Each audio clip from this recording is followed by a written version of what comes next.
Let me start with a personal story.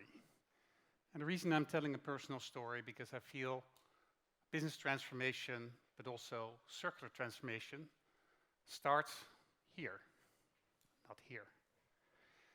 So, when I was a little boy, I used to bike from home to school through the woods back in the Netherlands.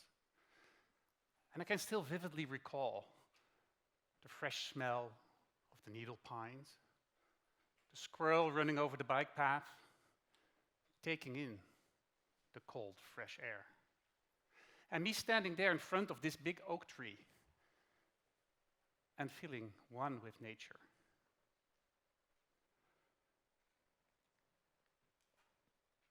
Years later, when I was recovering from a somewhat mild midlife crisis, I often had to recall that moment. It was one of my happiest moments in life, because I felt one with nature, I felt connected, and I felt purpose, and that's exactly what I was looking for.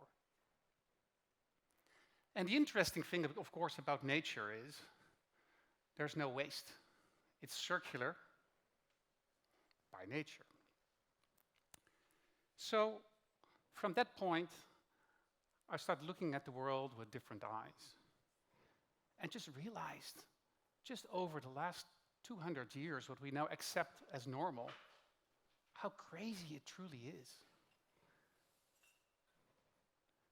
Take, make, use, and waste.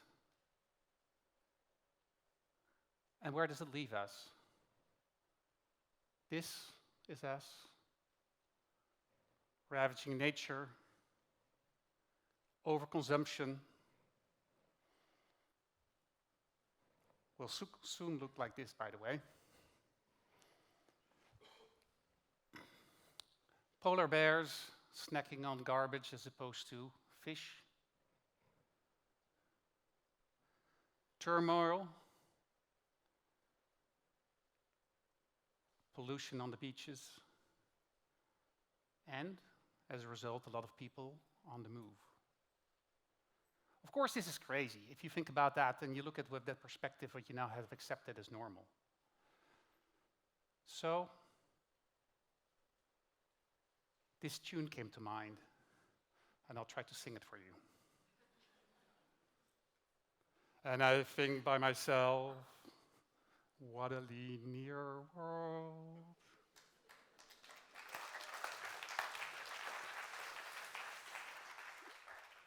So this speech is about the state of global circularity. So let me talk to you about three numbers, 100, 7.2, and 5 out of 7. So let's start with the 100. Each year, we use more than 100 billion tons of materials. So just put that a little bit in perspective. 100 billion tons, is that little or a lot? If you look at the last century, so we used less materials than we used in the last 10 years. 100 years, 10 years. 2060, this number is expected to double again. So it's a crazy, crazy number if you think about that, which all has to do with the way we designed the world, make waste, and then we end up there. Second number, 7.2%. When we at Circle, and we're an impact organization out of Amsterdam, started with our Circularity Gap Report in 2018, the reason we did it is we didn't actually have these audiences like this. And people talked about circularity almost like a religion. Had a lot of vagueness around it and was not grounded in science. So what we tried to do is make a map of the whole world, what's flowing in, what's being used in a productive way, and what are the big high-level interventions that you could use. When we first measured circularity, the number was 9.1%. Then it dropped to 8.6%. and it's now 7.2%. So what's happening? And the interesting thing is, if you look, and this number is a very rough metric, of course, of circularity. We'll look at the productive use after life and divide it by the amount of virgin materials that come in. So that's on top and that's on the bottom. What's happening, it's not like there's not more efforts being used to reuse materials. It's the fact that we use more and more virgin materials. So basically, the linear machine is outpacing us. The growth of new materials is much higher, and that will continue to be so, especially with the global south.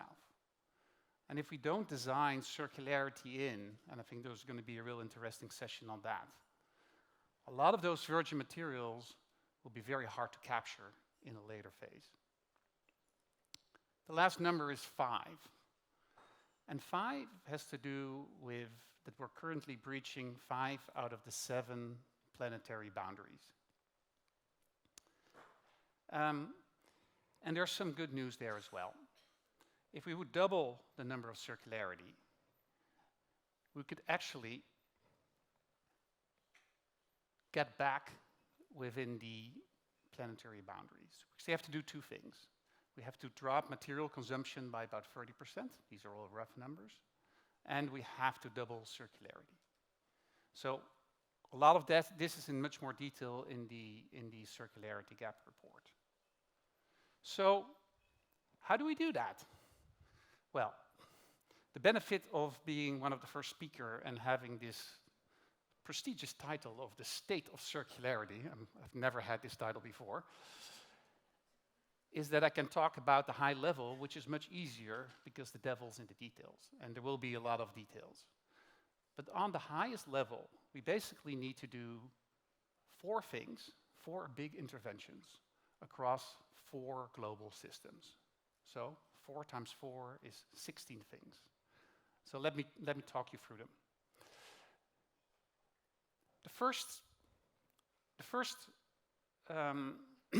thing we need to do is we need to narrow. So basically, just reduce less materials in everything we do.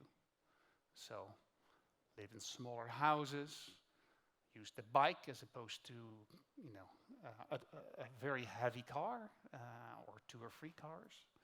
So basically, rethink everything, but with way less, at least a third. The second we need to do is once those materials are in place, use them longer. We have to slow down our metabolism and keep those materials in productive use and at a very high level of value. So don't wait until it is a waste pile and we're faced with recycling. That's also an option. But really try to reuse the productive assets at a very high level. The third one is regenerate, which is, of course, if you use bio-based materials, you use renewable energy sources. That's essential in coming up with a 100% circular world. It's basically behaving like nature. And the third thing, and the fourth thing, but only the fourth thing, is recycling. And ideally, what I mentioned at a very high level. And then you need to apply that to 4 big systems. Food, built environment, so basically shelter, everything that has a roof, mobility, and all consumables. If we do that, 4 interventions across 4 global systems, then you can bring 30%, double the rate, and we're back within the planetary boundaries. And just to put that a little bit in perspective, circularity strategies can mitigate about half of the carbon emissions, more than 70% of biodiversity, and also play, although it's a bit less researched, a major role in the other 5. So good to see such a big room, because when we started, it wasn't a big room like that. And my sense is, we're now full in the energy transition. The next big transition we need to make happen is the circular one. So, in closing, I want to tease a little bit, because this is a very special place to me. because at this point in time, we're actually doing a similar analysis for the city of Munich with a lot of partners, including Circular Republic. And let me pitch their conference, so please sign up. That's when we're going to present the results at their festival. And we've not completed the analysis yet, but I want to give you a couple numbers to really reflect upon. And the numbers are basically, how much materials per capita do we use? So if you look at the whole world, it's around 12 tons per capita. If you look at the EU average, it's about 18. If you look at about Germany average, 21. So where do you think Munich will be? Higher? Lower? Who thinks higher? You guys are right. 32 tons. So that's sobering, but at the same time, this is a city that has the means to really do the interventions that are necessary. And we're very much engaged in that. We're still at the starting point. There's a lot of good initiatives. And if you look at, not just for Germany, but like where would what would be across the global north and south, having averaged be a good sort of material budget, if you wish, to stay within the safe limits, it's around 8 tons. So that's pretty a lot we need to do. So let me conclude here by showing you the sign up again. That's my call to action for today. And I want to close with repeating what I just sang, which is, what a circular world. Thank you very much.